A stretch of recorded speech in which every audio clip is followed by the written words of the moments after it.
بەڵە خۆشەویستان لە تەوەرەی سێم و کۆتایی ئەمڕۆی پرۆگرامەکەماندا باس لە بابەتێکی گرنگەکەین، ئەویش باس لە میدیاکەین. میدیا بە شێوازێکی گشتی کاریگەری لەسەر هەموو کایەکانی ژیان هەیە.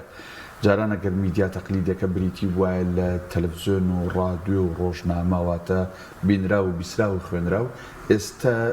بەرفراوان بووە بۆ تۆڕە کۆمەڵایەتەکان، بۆ سمارتفۆنانی بەدەستمانەوەیە، بۆ ئایپادانی بەدەستی مناڵەکانمانەوەیە. ئەوەش بە جۆرێک لە جۆرەکان میدیایە و ڕۆڵ و کاریگەری خۆی هەیە لەسەر تاکەکانی کۆمەڵگا. ئێمە ئەمڕۆ بە دیاریکراوی باس لە ڕۆڵی میدیاکەین لە متمانەی نێوان خێزان و کایە کۆمەڵایەتەکان بە میوانداری زۆر بەڕێز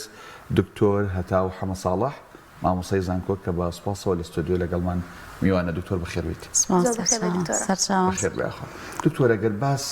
جارە لە میدیا خۆی بکەین بە شێوازێکی گشتی پێشەوەی بچینە سەر کای خێزان و کایە کۆمەڵایەتەکە، ڕۆڵ و کاریگەری میدیا بەگشتی لەسەر تاک و کۆمەڵگە و هەموو کایەکانی ژیان چییە؟ ئایا بەڕاست کاریگەریەکی ڕاستەوخۆ و جددی هەیە یان نەخێنیەتی؟ بەڵێ، دەستان خۆش بێخوا بە ناوی خۆی گەورە. باسی شتێکی تاکیدت کرد لە ناو قسەکان تاکەوتت میدیای تەقلیدی. پێشتر ئێمە ئەو میدیانێکە کە پێشتر پێمانەوت میدیای کلاسیکی یا تەقلیدی یا ترادیشناڵ، ئەمە جاران پێکاتە بوو لە ڕادیۆ و ڕۆژنامە و تەلەڤیزیۆن و ئەوانە. هەر لەو کاتە لە شەستەکانە کاتێک کە تەلەڤیزیۆن گەشەی زۆری کرد، زانایان هەستان بە لێکۆڵینەوە ئێمە چی بکەین بەرامبەر بەم کاریگەریە گەورە. جا تەسەوور کە ئەگەر 6 ساڵ لەمەوە پێش زانایان کۆبوو بنەوە کە چی بکەن بۆ ئەو کاریگەریە گەورانەی کە میدیا هەیەتی ئەبێ ئێستا ئێمە چی بکەین. یعنی هەر بەڕاستی ئەرکی سەرشانی ئێمە و ئێوە و هەموو ئەوانەی کە لە بواری میدیا و ئاگادارن لە کاریگەریەکانی میدیا لەسەر کۆمەڵگا ئەبێ ئیشی زۆر جددی بکەین، چونکە هەر بەڕاستی ئەم شۆڕشەی کە ئێستا کە سوشیال میدیا دروستی کردووە شتێکە بەمەدای تاریخ نەبووە. یعنی ئەتوانین بڵین لەم 20 ساڵەیە ئەوەندەی تەکنۆلۆژیا پێشکەوتووە بە هەموو مێژوو ئەوەندە پێش نەکەوتووە، هەر بە هەموو داهێنانەکانی کەشەوە. و یەکێ لە شۆڕشە هەرە گەورەکان بریتە لە سوشیال میدیا. ئەجا کاریگەریەکەی چییە؟ ئالێرەیە قسە دروستەکە. یعنی هەر بەڕاستی کاریگەریەکانی ئەوەندە زۆر بووە کە ئێمە خەریکە باشەکانی سوشیال میدیامان بیرەچێتەوە، کە ئەوەنەش باشەی هەیە، یعنی لەوانەیە بڵم لە باس نایەت. هەر خۆمانە زانین دنیای لە شێوازێکەوە هێناوەتە شێوازێکی تر، یعنی لەم هەموو پەیوەندیە، لەم سێرچە، لەم وەکو بڵێ کەڵەکە بوونی زانیاریە، هەرچیت ئەوەیەتە بەردەستە. منە ڕۆژە کۆڕێکمان هەبوو باسم لە مەترسیەکانی سوشیال میدیا کرد، وتیان ئەی بۆ باسی باشەکانیشی ناکەی. وتم وەڵڵا باشەکانی ئەوەندە زۆرە ئەگەر بتوانین بەکاری بێنین هەریەکە لە ئێمە لە تاکێک لە ژنێکی ماڵەوە لە مناڵێک ئەتوانێت بێتە فەیلسوفێک، بەڵام نازانین بەکاری بێنین. کێشەکە لەوایە کە کۆمەڵگە بەگشتی من ناڵم تەنها کۆمەڵگەی کوردی، یعنی هەموو کۆمەڵگەکانی گرتوتەوە، نازانین بەکاری بێنین. اینجا خراپەکەی لەوایە گەر شتێکی باش یا کاریگەر کەوتە بەردەست نەزان زۆر بە خراپ بەکاریە هێنێ. منمیشە نمونەی چەقۆیەکە هێنماوە و چەقۆیی کە شێفێک ئەیکاتە ئامێرێکی زۆر عجایب بۆ دروستکردنی خواردنە جوانەکان، کەسێکی نەزان دەستی خۆی پێبڕێ، خۆی پێکوژەیە، کەسێکی پێکوژێ. کەواتە هەمان ئەوەیە، یعنی هەمان ئەو نمونەیە کە ئێمە چۆن بتوانین سوشیال میدیا بەکاربێنین، چۆن خۆمان لە ماکە خراپەکانی بپارێزین، چۆن بتوانین زۆرینەی باشەکانی بهێنین. چونکە هەر بەڕاستی باشەکانی زۆرە، یعنی ئێمە ئێستا لە بەرنامە کورتیان ناتوانم بەس دڵنیام هەموو کەس ئەزانێ، هەموو کەس ئەزانێ ئەگەر ئەوە بەکاربێنێ بە شێوەیەکی باش چەند ئەتوانێت سوودی وەرگێت لە ڕووی زانستیەوە کە ئێمە ئێستا وەکو خۆمان ئیشی لەسەرەکەین کە بە هەر شتێک تێ بتوانی بنووسی لەسەری بە سێرچێکی کورتکە بە 2 کەلیمە بە 3 کەلیمە دنیاە بە ملیۆن بابەت بۆ هێنێ. جاران ئەگەر باحیسە توێژەرێک تەلەپەیەکی دکتۆرە ماستەر بیستایە کتێب بە شتێک ئەو تێزەکەی تەواو بکە، ئەوە سەفەری بکردایە بۆ وڵاتی کە سەرچاوەکانی لێیە. بەس ئێستا بە هەزاران ئەگەر نەگاتە ملیۆن بە هەزاران بابەت بۆیە. ئەمە لە بواری زانستێکەیە، وەرە بواری ئابووری، وەرە بازاڕکردن، وەرە بواری سیاسی، وەرە هەموو بوارەکان سوودی زۆرە، بەڵام بەداخەوە توانم بڵێم کەمترین سوود وەرگیراوە. ئەو چقۆی باست کرد لە کۆمەڵگەی ئێمە بە تایبەت یا لە خێزانی ئێمە لە کۆمەڵاتەکانە چقۆکە ئەوەی دەستی شێفەکەی هوەریانە ئیشەکانی پێکرێ و زەڵاتە و ترتیبات و شتەکەی پێدروستەکان بەداخەوە لە کۆمەڵگەی ئێمە هەم لە خێزان لە بەشە لە خێزانەکان هەم لە کایە کۆمەڵایەتەکەیە هەم خۆمانی بڕیوە هەم بەرامبەرەکەمانی بڕیوە. من بۆیە نمونی ئەوەم هێنایەوە چونکە بەڕاستی ئاساوارەکانی ئەبینم ئەوەنەی گەنج بێ ئیش بۆ زیاتر کاتی بەشتی زۆر هیچ و پوچەوە بەسەرەبات ئەوەنەی ژن ئاگای لە ماڵ و مناڵی خۆی نەماوە خەریکی تەنها بەسەربردننی کلیکە لەسەر شتەکان و ئەڕوات لەسەر فەیسبوک ئەوەنەی پیاویش ئێستا کە خۆی مەشغوڵ کردووە بە و شتانەوە ئەوەنە شتە باشەکانی نابینم وەنە سێرچ نابینم ئەوەنە سوود وەرگرتن نابینم نەموو جارێکە دەورات ئەڵێمەوە ئەڵام تکایە هەر یەکەتان ینی مستحیل لە خوای گەورە مرۆڤێکی لەم دنیاە دروست کرد بێ بەهرەیەکی نایابێتێ ئەگەر بەهرەی خوێندنت نییە و توانای زیرەکی خوێندنت نییە ئەکید بەهرەیەکی کۆمەڵاتی تێدا پێیجێدا بنێ ئیشکە لە بواری کۆمەڵایەتیە ئەگەر بەهرەیەکی هوەری خواردن دروستکردن تێ بڕۆ بۆ ئەوە ئەگەر بەهرەی هەر بەهرەیەکە تێ ئەڵم تکایە پەیجێکدا بنێ شتێکدا بنێ دەربکەوە یعنی من هەمیشە ئەڵێم فەیسبوک کۆمەڵێک خەڵکدایانە بڵین سوشال میدیا کۆمەڵێک خەڵک دایناوە کە گرنگتریان فەیسبوک و کە مارک زوکەربێک دایناوە ئەمە هیچ ناوەڕۆکێکی بۆ دانەنا ئێمە بووینەتە سوتەمەنی ئێمە بووینەتە کاڵا ئێمە بووینەتە هاوکاری ئەو کەسە زەبەلاحانە کە فەیسبوک و سوشال میدیایان داناوە ئەوان زۆر خۆیان مانوو نەکردووە ئێمە بەکاربەری شتەکانی ئەوانین هەمیشە ئەڵێم ئەمانە بۆیە هاتوونیا لە ڕووی بزنسەوە سوودی لەوەربگریە لە ڕووی کۆمەڵایەتیەوە سوودی لەوەربگریە لە ڕووی ناوبانگەوە یعنی هەیە بەس بە مۆبایلە و ڤیددیویەکی خۆی ئەکا شتێک بڵاوکاتەوە هەمیشە ئەبێ بزانین کە بڵاوکراوەکان هەموو شتی خراپ نییە هەیە بە کورتە ڤیددیویەکی سێ چوار دقەیی گەورەترین پەیام بە خەڵکەیە کەواتە نەخێر ئەوەی کە من بینیومە و خەڵکی هەموویش تێبینیەکە و سەیری ئەکا زیاتر ماکە خراپەکانی زیاتر بڕینەکە زیاتر خۆبڕینەکە لەلای ئێمە هەیە بە چەقۆکە نەک بەوەی کە بتوانین سوودێکی لەوەربگرین بەڕاستی دیراساتی زۆرەوێ کاری زۆرەوێ لەو چەند توێژینەوەیەکم کردووە لە چەند کۆڕووکۆبوونەوەی کە هەبووین ینی من چەندینێکم داناوە ڕاستپارتەیەکم داناوە یەکێک لەوانە مەسەلەن ڕووی دەمی خۆمەکەمە ڕۆشنبیرانی یان بڵین مامۆستایانی ئاینی یان بڵین خەمخۆرانی کولتور و دابوونەریت و ئاین و ئەمانە ئەڵم ئەوەنەی گلەیی ئەکەن لەوەی کە بۆ گەنجێک ئەچێ ڤیددیویەکی زۆر هیچ و پوچمان ئەڵێم خراپ و سێکسی بڵاوکاتەوە هەر بڵێم ڤیددیویەکی بێماناوەنێ ئەو بڵاویەکاتەوە تۆش ئەوەنە خەریک بە ئەگەر چەند بانخوازمانەیە و چەند کەسمان هەیە ئەگەر تۆش ئەوەنە ڤیددیۆ بڵاوکەیتەوە با بەرامبەری ئەوان بۆستێ و کاتە چەندێ بینەری تۆ ئەوێ چەندێ بینەری ئەوە بێ لێرەیە جەنگەکە دروستە بێ لێرەیە کێبڕکێکە دروستە بێ بەڵام کێشەکە لەوایە ئێمە هەمیشە گلەییەکەین هەنگاو نانین یعنی هەرچەندە هەیە بانخوازانی باشمان هەیە کەسانمان هەیە بەڵام لە چاو ئەو لافاوە گەورە ئەو هێرشە گەوری کە هەندێک گەنجی بێ ئیش یعنی من زۆر جار چوومەتە قوڵایی ئیشەکەیان ئەو گەنجەی کەوا ئەکات زۆر جار خۆی کاتە مەسخەرە بۆ خەڵکی بۆی پێ بکەنن و بۆی ڤیددیۆکی زیاتر بڕوە ئەگەڕێتەوە بە لایەنێکی مادی هەمومان نەزانین کە گەنجی ئێستا هەمووی زۆر ینی بێهیوایە بێپارەیە سانکۆی تەواو کردووە لە ماڵەوە دانیشتووە یعنی نازانێت چی بکە ڕێی لەوە کەوتووە ئەڵێ لەوانەیە ئەمە بکەم قەزانجێکی مادیم دەستکەوێت دەکەواتە ئێمەش باوە من تاوانێ و گەنجانە ناگرم بەڵام بە جۆرێکی تریش خەڵکانی تریش ئیشکەن زۆر باشە دکتۆرە ئەو هاوکێشەیە کە میدیا و متمانی خێزان و کۆمەڵایەتیەکان بەتایبەت لە کۆمەلگای ئێمە دەبەستێتەوە بەیەکەوە ئایا هاوکێشەیەکی ئاڵۆزای خودت هاوکێشەیەکی سادەیە پرسیارەکەت باسی هاوکێشەکە بەڕاستی هاوکێشەیەکی ئەتوانم بڵێم سادەیە ڕاستە و خۆی ینی بە چ بارێکا توانیت ئەی بیت ینی شتێک نییە سەری لێ دەرنەکەی ئەگەر دایک و باوکێک مناڵەکانیان ئیهمال بکەن بەشەوەدا بەیانی ئەگەیان لێ نەبێت مەسەلەن لەو ژووری خۆیەتی ئاەتی بەکارەیانیان منیان مناڵێکی 2 ساڵە تاوەکو 10 ساڵ کە هەرچەنە ئاگیان لێتی بەڵام نەزانێ مۆبایلەکە ئاەتێ سەیری چیەکە یا چیەتە بەردەستیات چ شتێکە بۆی لە کۆڵی خۆی کاتەوە مۆبایلەکەی ئاەتێ ئەبێتە ئەکیت بێەوە ئاساوارێکی خراپێ بێ کەواتە شتەکان زۆر ڕاستە و خۆیە ئەگەر ئیهمالت کرد ئەگەر بە دوایە نەچووی ئەگەر چاودێری نەبوو ئەوە بێگومان کاریگەریەکی خراپی ئەبێت ئەگەر بە دوایە ڕۆشتی و ئاگات لێ بوو ئەو بێگومان ئاینێکی باشێ بێرەکوتم چەند ئەتوانی بۆ خراپە بەکاربێنی ئەوەنە ئەتوانی بۆ باشە بەکاری بێنە هەر ئێستا چەندین ئەپلیکیشن هەیە دای بنێ بۆ مناڵەکەت لەمەوە فێری قورئان بەجاران ئێمە نەزانم تەمەنیەوە ینی ئەگەر بتویستە یەکێ لە قاریەکان بینێ وای بچیتایە بازار شریتەکەیت بکڕێت تا دەستە بکەوتای ئەمە یعنی گەورەترین ئاواتی من بۆ نمونەکاتی خۆی ئەوە بوو کە هەموو شریتەکانی منشاویان عەبدولباستم هەبێت کە زۆر بەدەگ من دەستەکەوتە و کاتە بەڵام ئێستا بەس ئەپلیکیشنێک بێنە بەدەیان ناوی قارئ بۆ هێنێت دیت و ئەوە سوودی لێ ببینە ئەو تەکنیکە هەیەڵێ ئەیڵێت و مناڵەکە لە دوای ئەڵێتەوە یعنی بۆ دایکان و باوکان ناتوانن سوود وەربگرن بۆ چەندین ئەو هەموو محازەڕی لە یوتیوبە هەیە بۆ مناڵەکەی دانانێت تاوەکو منەوەی شەکەم تۆ گوێلەوە بگرە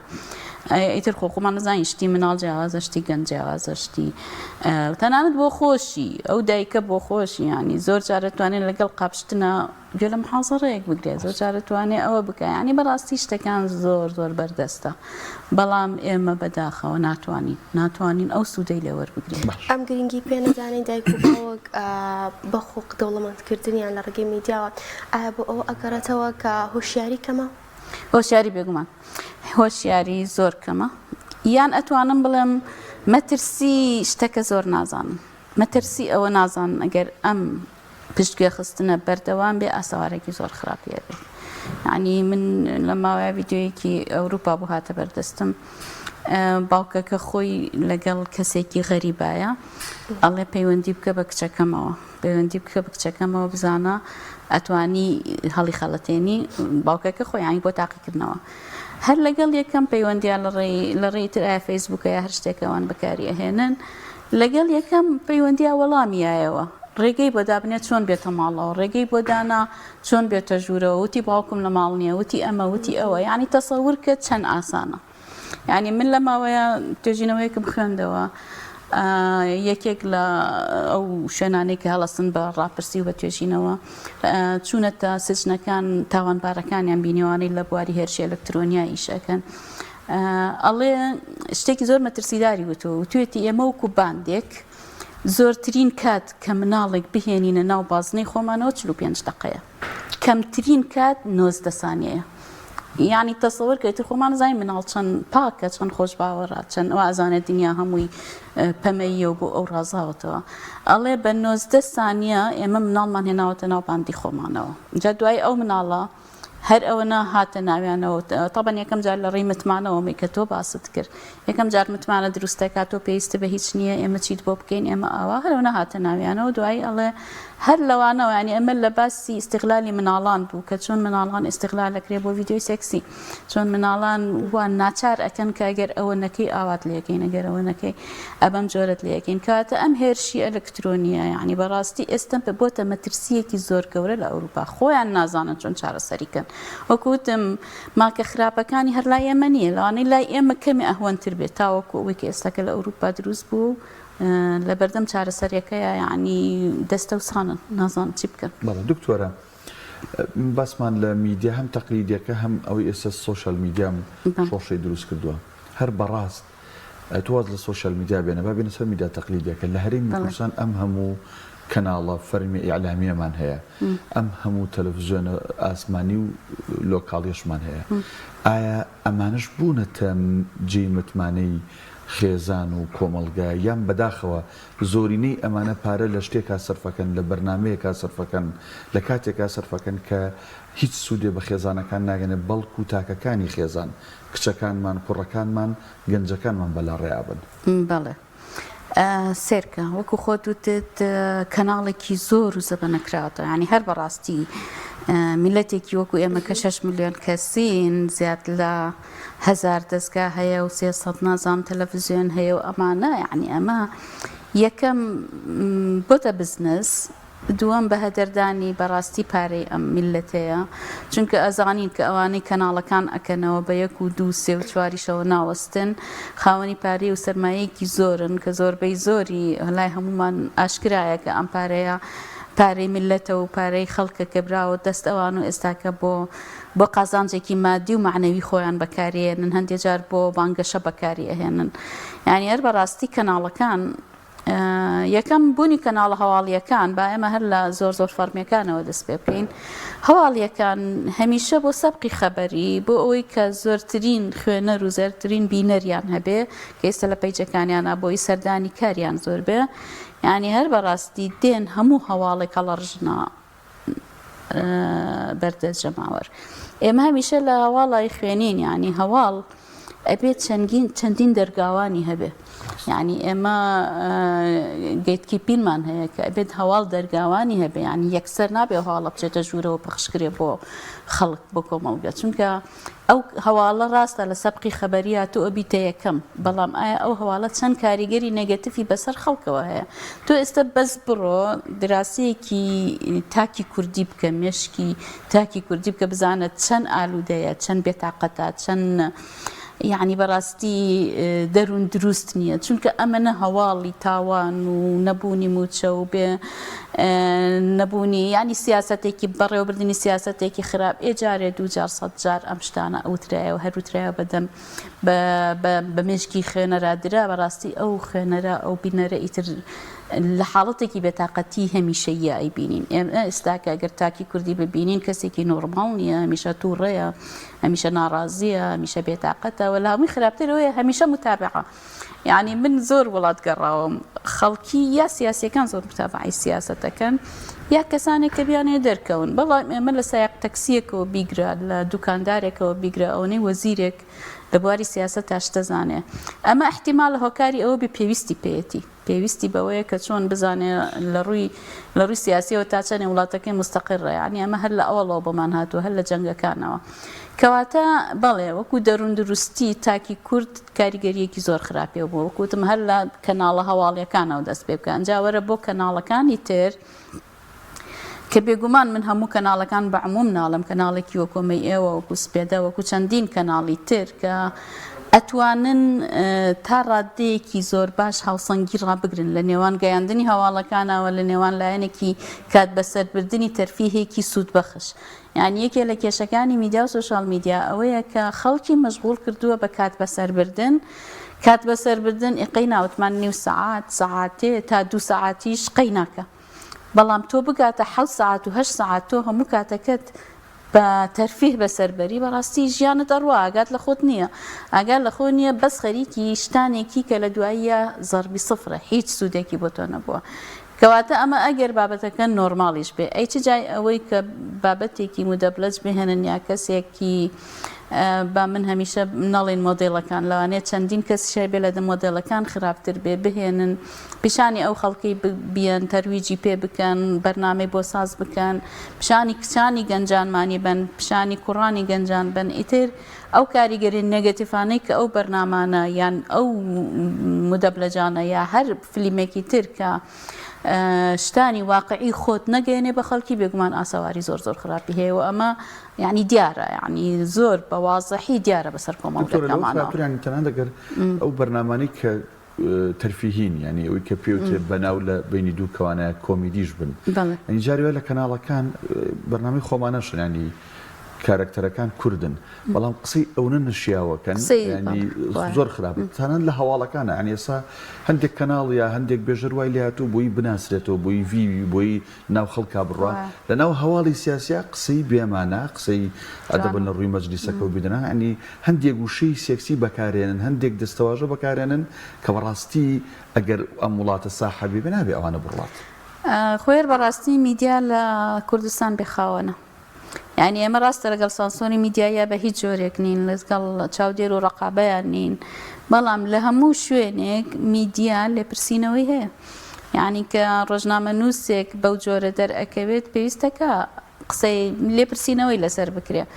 کە کەناڵێک شتانێک ئەهێنێت، یعنی کە لەگەڵ دابوو خولق و دابوونەریتی ئێمەیە ناگونجێ، پێویستەکە بە فلتەرێکە بڕوە. ئێمە ئەو فلتەرە لە کوردستانە لە میدیایان نییە و هۆکارەکەشی ئەوەیە ئەو هەموو ئاسەوارە خراپەی هەیە. جا من لە بابەتێکمان لە ساڵی پارە بڵاو کردەوە، ینی ڕۆژنامە نووس ئێستا لە کوردستانە، ینی بەڕاستی ئیشی ڕۆژنامە نووسی ناکە، یا ئیشی سیاسیەکی زۆر محنك وەکو بە عەرەبیەکەی بە نەڵێن فێڵباز سیاسەیەکی محەنەکەکە یا ئیشی کۆمیدیەکە یا ئیشی دادوەریەکە یا ئیشی یعنی هەر بەڕاستی کە مانای ڕۆژنامەنووسی گەیاندنی بابەتێکە بە خوێنەر و بە بینەر ئەو ئیشەی خۆی لە دەساوە ینی خۆی خستۆتە هەموو سێکتەرەکانەوە ئیشی هەموویانەکە حکمی خۆی ئەیات یعنی ئێمە خۆمانەزانین چەندین ڕۆژنامەنووسەیە ئەچێتە سەر کەیسەکە و حکمی خۆشی یەکسەر بەسەرایە پێشەوەی یاسا و قانون و محکەمە حکمی خۆیابێ ئەم حکمیاوە و یەک کێشەش هەیە ئەوەندەی خەڵکی متابعەی میدیاکات لەوەوە کەیسەکە وەرەگرێ و حکمی خۆی بەسەرایە ئەوە متابعەی محکەمەکان ناکە یعنی لەبەرەوە بەڕاستی بێسەروبەری بێڵە زۆر هەیە لە میدیایە و هەمیشە ئەو کێشەیە لە بینی ئێمە ئەکادیمی و کەناڵەکان و میدیاکارانە هەیە کە ئێمە ئەڵێن یعنی تکایە کەمێ بۆستن ئێتیکی میدیاییمان هەیە ئێمە ئەخلاقی ڕۆژنامەوانیمان هەیە یعنی ئەبێ ئەوانە پێوەربن و تۆ ئیشی لەسەر بکەی بەڵام مادەم کەسێک نییە لێپرسینەوە بکات کەسی ئەو ئیشە جێبەجێ ناکە. زۆر باشە دکتۆرە ئەگەر تاکانی خێزان متمانەیان بە یەک بێت لەوانەیە زۆر ئەستەم بێت شتێک بتوانێت متمانەی ئەم خێزانە بشکێنێت تا چەندێک میدیا ڕۆڵی هەبووە لەوەی کە خێزانەکان لەناو خۆیاندا متمانەیان بە یەک نەمێنێت. طبعا پێشتر وترا پەروەردە لە سێشتەوە دەستەکەوێ یەکەم خێزانە دووەم قوتابخانەیە سێم کۆمەڵگەیە ئێستاکە میدیا هاتۆتە سەر یعنی میدیا ئەگەر ئەڵێن چوارەمە بەس من ئەیخەمە دەرەجەی یەکەمی چونکە زۆر جار مناڵ هەر لە 2-3 ساڵیەوەی ئەدرێتە دەست میدیا چۆن پەروەردەی بکە یعنی تا چەند ڕۆڵی هەبووە هەر ئەگەڕێمەوە بۆ ئەو پرسیارەی کە یەکەم جارکردن یعنی بەدەست خۆتەوە ئەگەر بڵی تا چەند توانیوێتی متمانە دروستکە لە ناو تاکەکانی خێزانە ئەتوانم بڵێم بە نسبەتێکی کەم توانیوێتی چونکە بۆیە ئەڵێم کەم چونکە خێزانەکانیش نازانن چۆن میدیا بەکاربێنن ئەگەر هەموو خێزانە بیزانیا چۆن میدیا بەکاربێنێ ئەوەی لێ نەهات پێشتر خۆشترین کۆبوونەوە ئەو کۆبوونەوانە بوو کە دانیشتی تو سەیری بەرنامەیەکت بە یەکەوە ئەکرد ئێستا من بە ئێوە ئەڵێم هەیە لە ناو هیچ خێزانێکە ماوە سەیری ئەو شاشایی تەلەڤیزیۆن بکەن و بە یەکەوە دانیشن نەخێر تەنانەت من زۆر جار مناڵەکانم هێنم بە زۆر دایانەنێم ئەڵێم ئەو بەرنامەی بەیەکەوە ئەو فیلمە بەیەکەوە سیرکەین ئەوە نەزان دوای 10 دقە چارەکێ مۆبایلەکەی هێناوە و ئاگای لەوێ نەماوە کەواتە کاریگەری سۆشیال میدیاکە و ئەو مۆبایلی زیرەکە ئەوە نەزۆرە یعنی زۆر جار مقاومە ناکرێ بەڵام پەروەردە تۆ مناڵەکەت هەر لە مناڵیەوە فێری ئەوە بکەیت ئەمە شتێکی یعنی توانم بڵێم ئاوێنەیەکی سحریە بەدەستەوە ئەمە ئەو شتە سحریەیە کە دروست بووە تۆ توانین زۆرترین سوودی لێوەربگری ئەو مۆبایلە زۆرترین سوودی لێوەربگری و ڕێگاکانی بۆ دابنێ بەڕاستی مناڵ ئەو ڕۆژە لە شوێنێک باس کرا کە ئەڵێ مناڵ هەتا 8 ساڵی هەرچیەکی پێ بڵێ وەریەگرێ بەڕاستیش وەریەگرێ یعنی بە خراپیشی پێ بڵێ وازانێ باشە قبوڵیەکە وەریەگرێ باشی پێ بڵێ ئەوە باشتر جێبەجێیەکە کەواتە تۆ هەتا 8 ساڵی ئەو مناڵەت کەوا لێ کرد ئەو شتانە یەکە بە یەکە جێبەجێ بکە ئیتر تەواو پەروەردەیەکی تەواوت کردووە جاران یانوو لە 18 دەستی لێبەرە ئێستاکە وەڵا لە 10 ساڵیە ئەگەر هێنا بێتە سەر ئەوەی خۆی بزانێت چی ئەکات تەواو دەستی لێبەرە توانی بەڵام تۆزی ئەستامە چونکە وەکوتم خەڵک هۆشیاری خێزانەکانی ئێمە نەگەشتۆتەوە ئاستە زۆر باشە وڵی دکتۆرە تەوەرەکەش و قسەکانی جەنابیشت ئەوەی هێنا زیاتر قسەی لەسەرکەین بەڵام کات لەوە زیاتر دەرفەتمان نایە داوای لێبوور نەکەین بەڕێز دکتۆرە هەتا و حەمە ساڵح مامۆستای زانگۆ زۆر سپاس بکەم بژیت خۆش بێ